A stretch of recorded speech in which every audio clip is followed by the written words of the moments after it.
Welcome to BBC Verify. Like you said, we are a team of investigative journalists here at the BBC. We are also a new brand and we are a physical location above the newsroom in London. And the point of the team, as you said, is to verify video, to fact check, to counter disinformation and to analyse really complex stories so we can get to the truth of what's going on. Why does this matter? Well, mistruths can cause really serious harm to society and to the people in them.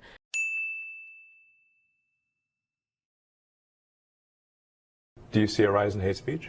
I mean, But just a personal anecdote, like what do you? I don't.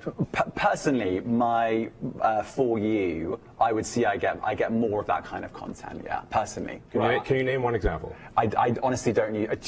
Honestly, I You don't. can't name a single example. I'll tell you why. Because I don't actually use that For You feed anymore because I just don't particularly like it. But you and said actually, a lot of people are quite similar. I only look at hang on my a second. following. You said you've seen more hateful content, but you can't name a single example, not even one. I'm not sure I've used that feed for the last 3 or 4 weeks, and Well, then how did you see the hateful content?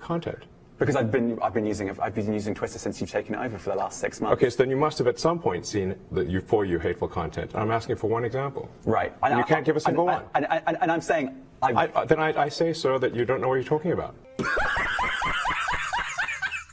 I have some undercover accounts that I've set up for the BBC's Americast podcast, and we use these kinds of undercover accounts, and these are the characters that the accounts belong to be able to really understand polarisation online and how what's happening on our social media feeds and what we're being recommended and pushed to us can affect all of us. And they don't offer us a totally exhaustive insight into what's going on, but they can help us understand just how social media works. And then there's also investigating other mistruths and the real world harm they can cause. At the moment, I'm investigating the UK's conspiracy theory movement.